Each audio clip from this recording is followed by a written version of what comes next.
92 विधानसभा खीरागढ़, जो कि आपकी बहुत ही इस समय बहुत चर्चित सीट बन चुकी है।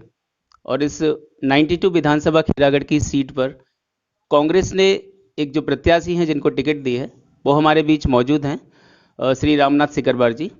रामनाथ सिकरवार जी, आपका स्वागत है हमारे इस फेसबुक पेज पर। मेरे पास कई सारे आपके वीडियोस और तस्वीरें भी हैं। आपने सेना को छोड़ने का प्रयास किया नहीं है अभी तक, क्योंकि सेना जो है शायद आपकी नस नस में बसी हुई है। ऐसा क्या कारण है कि हर वक्त जहां भी जाते हैं आप मोस्टली इसी कोट को पहन करके चलते हैं? एक्चुअली मैं आज जो भी हूँ सेना की बदौलत हूँ, और सेना में अगर मेरी नौकरी नहीं होती तो आज मैं यहाँ पर नहीं होता। सेना में मैं गया तो मुझे मालूम लगा कि हम गांव में तो कुएं के मेढक थे। सेना में जाके मुझे लगा कि दुनिया बहुत लंबी चौड़ी है। वहाँ पर मैंने एजुकेशन भी बढ़ाई और भी कई कंपटीशन भी फेस किए, जैसे टू बिकम ए गजटेड अफसर, वो भी मैंने फेस किए। और सेना ने 18 वर्ष मैंने कार्य किया है, और सेना के अंदर जो देशभक्ति, जो ईमानदारी मैंने देखी, तो मैं रिटायरमेंट लेके 2004 में आया। यहाँ आकर के मैंने देखा कि यहाँ की व्यवस्थाएं पेरिस्ट हो गई हैं, सड़ गल गई हैं। और जहाँ भी मैं जाता था उस समय मुझे ऐसा लगता था कि देश में एक्चुअली में आज़ादी नहीं मिली। 80 साल के बुजुर्ग किसी ऑफिस में जा करके 25 साल के कर्मचारी अधिकारियों से जब हाथ जोड़ के बात करते थे कि बाबूजी मेरे काम कर दीजिए, तो उनको बोलते ऑफिस से बाहर निकलिए। मैंने यहाँ तो संस्कार खत्म हो गए। हम भी कई बार गए ऑफिसों में, हमारे साथ में ही सलूक हुआ। उसके बाद हमने यहाँ एक लक्ष्मण सेना का संगठन गठन किया और क्षेत्र में आंदोलन खड़े किए। शुरुआत में लक्ष्मण सेना से आपने शुरुआत की थी, तो उस समय कोई भी नहीं जानता था कि शायद आप राजनीति की तरफ रुख करेंगे या नहीं करेंगे, क्योंकि लक्ष्मण सेना एक ऐसी सेना थी जिसमें आज के युवाओं को आप जोड़ रहे थे उस समय। तो क्या आपको उस समय लग रहा था कि आप लक्ष्मण सेना से राजनीति की तरफ आएंगे? लक्ष्मण सेना एक शक्ति गठन किया था मैंने। बिखरी हुई शक्ति काम नहीं कर पा रही थी, तो मैंने सोचा अच्छी क्वालिटी के लोगों को इकट्ठा किया जाए। जो लोग बैठे हुए ऑफिसों में, मैं उनको सरकारी गुंडे कहता हूं। ऐसा लगता है कि ये सरकारी गुंडे बैठे हुए हैं, इनका हम विरोध करेंगे तो ये हमको धाराएं लगा करके जेल भेज देंगे। ऐसा ही हुआ।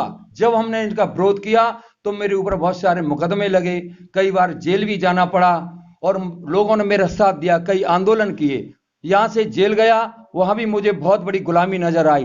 थाने गया, वहां भी गुलामी नजर आई। जिस ऑफिस में जाता था ऐसा लग रहा था आजादी का आनंद मुट्ठी भर लोगों ने लिया। आपने देखा होगा जलियांवाला बाग कांड जो पंजाब में हुआ था, हजारों लोग भुन गए, वहां पर शहीद हो गए। जब उनकी तरफ मैं सोचता हूं कि वो किस आजादी के लिए शहीद हुए थे। गोरे अंग्रेजों से हमने आजादी ली और काले अंग्रेजों के चंगुल हम फंस गए, तो मेरी इन काले अंग्रेजों से लड़ाई है मेरे भाई। चलिए, और राजनीति में बहुत सारी पार्टियां इस समय मैदान में हैं, और जैसे कांग्रेस को छोड़ें तो समाजवादी पार्टी है, भारतीय जनता पार्टी है, राष्ट्रीय लोकदल है। तो गठबंधन के अलावा अगर आप चाहते तो निर्दलीय भी चुनाव लड़ सकते थे। तो आपका चुनाव जो था वो कांग्रेस ही क्यों? पहले मैं निर्दलीय चुनाव लड़ चुका हूं एक बार। लोगों ने मुझसे कहा कि रामनाथ जी किसी पार्टी से चुनाव लड़ो, राष्ट्रीय पार्टी से चुनाव लड़ो। मेरी नजरों में दो राष्ट्रीय पार्टी हैं, कांग्रेस और बीजेपी। बीजेपी की टिकट न मुझे इस जन्म में मिलेगी न अगले जन्म में मिलेगी, क्यों वहां करोड़पति अरबपतियों को टिकट मिलेगी। और कांग्रेस पार्टी में मैं गया, 5 रुपए मेरी सदस्यता में लगे, और मुझे कांग्रेस के प्रियंका गांधी जी ने, अजय कुमार लल्लू जी प्रदेश अध्यक्ष जी ने आश्वासन दिया था कि आपको टिकट आज फाइनल नहीं होगी, हमारी सर्वे होगी। अगर सर्वे में तुम पास हो गए तो टिकट आपको मिलेगी, सर्वे में फेल हो गए तो टिकट नहीं मिलेगी। मुझे यह स्वीकार हुआ और सर्वे में मेरा नाम आ गया। लोगों ने कहा कि क्षेत्र में मजबूत प्रत्याशी कौन है, तो लोगों ने कहा रामनाथ सिकरवार, जो 17 वर्षों से लोगों की हक की लड़ाई लड़ रहा है, वो हमें पसंद है, उसको टिकट मिलेगी तो हम उसे वोट देंगे। आज खैरागढ़ तहसील के अंदर जाति पार्टी धर्म हिंदू मुस्लिम सब साइड में पड़ा हुआ है, केवल देख रहे हैं रामनाथ सिकरवार। और रामनाथ सिकरवार और मेरे लोगों द्वारा क्षेत्र में कार्य आज बड़ी ऊंचाइयों पर पहुंच रहे हैं। रामनाथ सिकरवार जी को जब हम देखते हैं तो मैंने भी देखा था कि एक झोला लेकर के हाथ में एक डायरी लेकर के और आप निकल जाते थे अपनी गाड़ी में, और एक लाउड स्पीकर भी चलता था, उसके द्वारा आप लोगों को संबोधित करते थे। फिर मैंने देखा कि कुछ वीडियोस में आप अलग अलग स्कूलों में जाकर के आपने ज़्यादा भ्रमण किया, स्कूलों की भी आपने खूब खिंचाई की। वहाँ पर स्टाफ नहीं था या फिर बच्चे कुछ सीख नहीं रहे थे या फिर बच्चों की संख्या बहुत कम थी। और फिर हमने देखा कि एक सड़क का भी आपने मुद्दा उठाया था कि कुछ जो इंजीनियर थे वो सड़क की हालत किस तरह से उन्होंने सड़क का निर्माण किया है या क्या उसके अंदर इंग्रेडिएंट्स लगा रहे हैं, वो मटेरियल कैसा यूज कर रहे हैं। तो रामनाथ सिकरवार जी की लड़ाई किससे है? मेरी लड़ाई किसी पार्टी से नहीं है। मेरी लड़ाई है कि हिंदुस्तान के अंदर खेरागढ़ तहसील को एक सैंपल के तौर पर मैं तैयार करना चाहता हूं लोगों के साथ में। यहां पर सारे कार्य तरीके से होंगे और कोई भी अधिकारी कर्मचारी ये नहीं होगा कि हाजिरी लग रही है ऑफिस में और पिकनिक मना रहे हैं। बाबूजी, बच्चे करा रहे हैं दर्द से और डॉक्टर साहब पिकनिक मना रहे हैं। हॉस्पिटल के सामने ब्लॉक में स्कूल में बोर्ड लिखा लगा होगा फलाना अधिकारी फलाना कर्मचारी। अगर हॉस्पिटल में नहीं है तो किन कारणों और रिमार्क पर लिखा होगा। ये काम करेंगे, तनख्वाह लेते हैं, काम करना होगा। अधिकारी कर्मचारी की समस्या होंगी, हम सुनेंगे। हम जाकर के लखनऊ मुख्यमंत्री के सामने रखेंगे। अध्यापकों की बात को भी सुनूंगा, अधिकारियों की बात को सुनूंगा। काम तो करना पड़ेगा भैया, तनख्वाह ले रहे हो तो। मैं 18 घंटे काम आज भी काम करता हूं। लोग मुझे कहते हैं रामनाथ सिकरवार को नेता कहते हैं।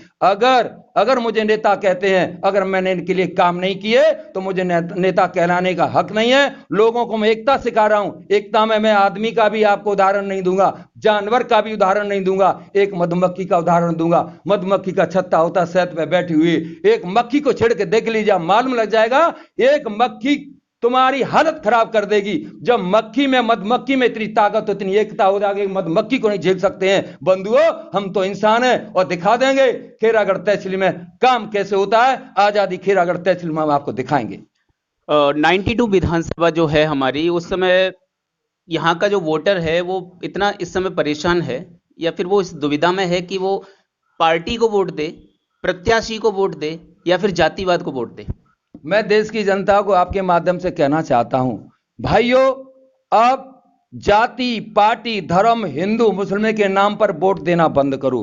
अगर हिंदुस्तान में बदलाव लाना है तो आप केवल व्यक्ति को चुनें।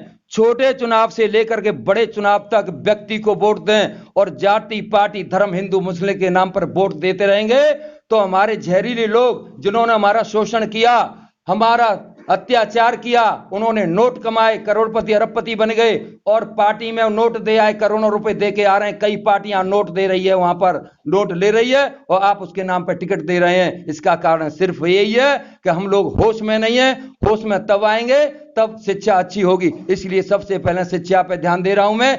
Education is the backbone of the country. और एजुकेशन की ये हमारे जो आका बैठे हुए हैं, इन्होंने एजुकेशन की रीढ़ की हड्डी तोड़ दी। और रीढ़ की हड्डी इसलिए तोड़ दी कि अगर ये योग्य बन गए, समझदार बन गए, बोलना सीख गए तो फिर ये जिंदाबाद के नारे नहीं लगाएंगे। एक गांव में आएंगे तो इन पर टमाटर और अननोन से थोपड़े पर मारेगी जनता। इसलिए पढ़ाई खत्म कर दी है। इस समय एग्जिट पोल देखें तो सोशल मीडिया पे बहुत सारे एग्जिट पोल चल रहे हैं। जब मेरे खिलाफ कोई बोलता है तो मेरी पावर बढ़ती है। रही एग्जिट पोल की, इस मीडिया में बहुत सारे ऐसे लोग हैं जिनको खरीदने वाला पैदा नहीं हुआ, लेकिन कुछ चैनल ऐसे हैं जिनकी आंखों में शर्म नहीं हुई है, झूठे एग्जिट पोल दिखाते हैं और बिके हुए चैनल हैं। आप होश में आइए। उन चैनल वालों से मैं कहना चाहूंगा जो बिक जाते हैं, आज का डूबता हुआ सूरज हम देखेंगे, इसकी कोई गारंटी है? जब शाम का सूरज जब छिपेगा हम जिंदा रहेंगे नहीं रहेंगे, इसकी कोई गारंटी नहीं है। अपने जमीर को मत बेचिए, आप इंसान बन जाइएगा। और इंसान नहीं बने तो ईश्वर का कुदरती डंडा ऐसा मारता है कि आपको सांस लेने के लिए वक्त नहीं मिलता है। बंधुओं, यहां जिस क्षेत्र में शिक्षा भी सुधरेगी, इलाज भी बढ़िया होगा और हिंदुस्तान के अंदर खेरागढ़ तहसील के विकास कार्यों का उदाहरण दिया जाया करेगा कि विकास कर तो खेरागढ़ तहसील में हो रहे हैं। आप कह रहे थे कि सड़कें टूट रही हैं, क्या क्या हो रहा है आप अखबारों में पढ़ा होगा। गाजियाबाद में लोग जलाने ले गए थे मरकट के लिए लाशें, और जो जलाने गए थे वो खुद वहां पर 25-30 लोग लाश बन गए थे। छत गिरी थी, मरघट में गिरी थी क्या नहीं? तो उस इंजीनियर को, उस ठेकेदारों की आंखों में शर्म नहीं है और उनकी भी आंखों में शर्म नहीं है जिन्होंने लोगों को बचाया। मैं कह रहा हूं इस देश में जो कानून है उसको बदलना चाहिए और ऐसे लोगों को सरेआम चौराहे पर फांसी देना चाहिए जिनके कारण वो छत गिरी और 25-30 लोग मर गए वहां पर जाकर के। इस देश में पुनः क्रांति की आवश्यकता है और अच्छे लोग आज भी देश में बहुत है। अच्छे लोगों को इकट्ठा होना चाहिए और जितने अच्छे लोग इकट्ठे हो गए, 4 अच्छे लोगों के सामने, 4 ईमानदार लोगों के सामने, जिन लोगों का जमीर जिंदा है, 1000 लोग सामने खड़े नहीं हो सकते। मैं गारंटी के साथ इस बात को आपको कह सकता हूं मेरे भाई।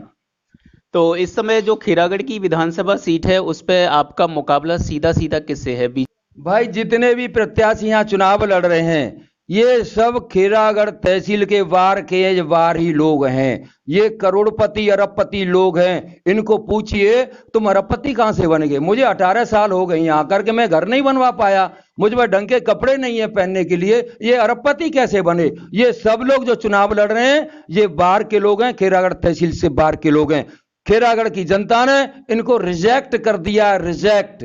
और रही मुकाबले की बात, भैया मुकाबला अब काउते ना हा, तो यहाँ तो बॉटम टू टॉप जितनी कास्ट लोग हैं गोल हो गई हैं, लामबंद हो गई हैं। जब 10 मार्च को वोटों की गिनती हो तब मालूम कर लेना।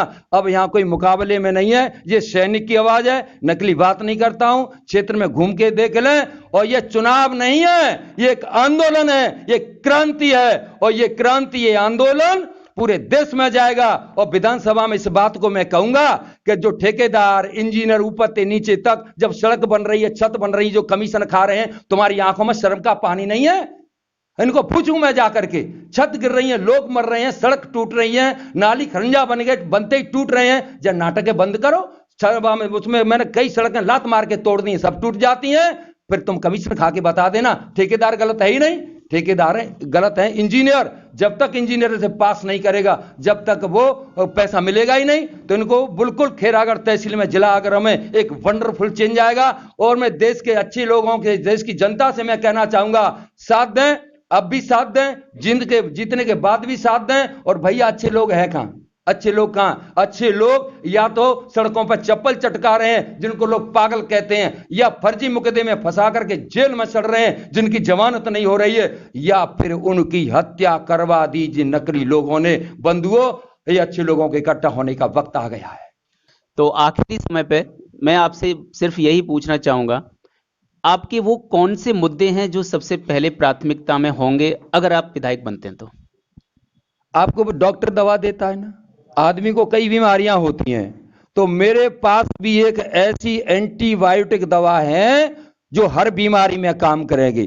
जहां जहां मेरे लोगों की, जहां जहां तहसील के लोगों की, जहां जहां विधायक होगा तो प्रदेश की भी जिम्मेदारी मुझ पर बनती है। प्रदेश के लोगों की, देश के लोगों की जो समस्या होंगी उनकी बात को सुना जाएगा। सिस्टम में ऐसा कोई आदमी नहीं होगा जो जायज बात को नहीं सुनेगा। नहीं तो क्षेत्र की लाखों की जनता को ले जा करके मैं कूच कर दूंगा। कहीं भी विधायक रहूं न रहूं, लेकिन जनता के हक की लड़ाई के लिए चाहे मुझे कुछ भी करना पड़े पीछे नहीं हटूंगा। और जब मैं घर से निकलता हूं मुझे पता नहीं रहता कि मैं जेल जाऊंगा या आख शाम मेरी मरघट में होगी। इस तरीके से हम लड़ते हैं और face the challenges squarely with bold determination. और पूरी शक्ति के साथ चुनौतियों का सामना करोगे तो ईश्वरी शक्तियां, जनता की शक्तियां उसमें साथ देती हैं। और जो भेड़ बकरियां जो कहते हैं ना कि रामनाथ को ये कर देंगे वो कर देंगे, अरे तुम्हारी तो औकात है क्या कि रामनाथ को तुम मरवा दोगे? जब ईश्वर की शक्तियां, जनताओं की दुआएं मेरे साथ हैं तो तुम सामने भी खड़े नहीं हो सकते हैं। और जब तक जिंदा रहो, काम करो, देश के लिए काम करिए, समाज के लिए काम करिए, इंसानियत के लिए काम करिए। और चाहे मौत आ जाए, कल आए, तुरंत आ जाए, इसकी परवाह मत करिए। जय हिंद, जय भारत। धन्यवाद सिकरवार जी। और हम चाहते हैं कि हमारी शुभकामनाएं आपके लिए हैं, लेकिन अभी आगे और भी इंटरव्यूज होंगे तो और भी प्रत्याशियों को हम आपके सामने लेकर के आएंगे। आज हम कांग्रेस के प्रत्याशी जो 92 विधानसभा खीरागढ़ से हमारे साथ थे, रामनाथ सिकरवार जी, आपने अपना बहुमूल्य समय, जो इस समय आपके जो दौरे चल रहे हैं, बहुत कीमती समय आपने हमें दिया, उसके लिए हम आपके शुक्रगुजार हैं। Thank you.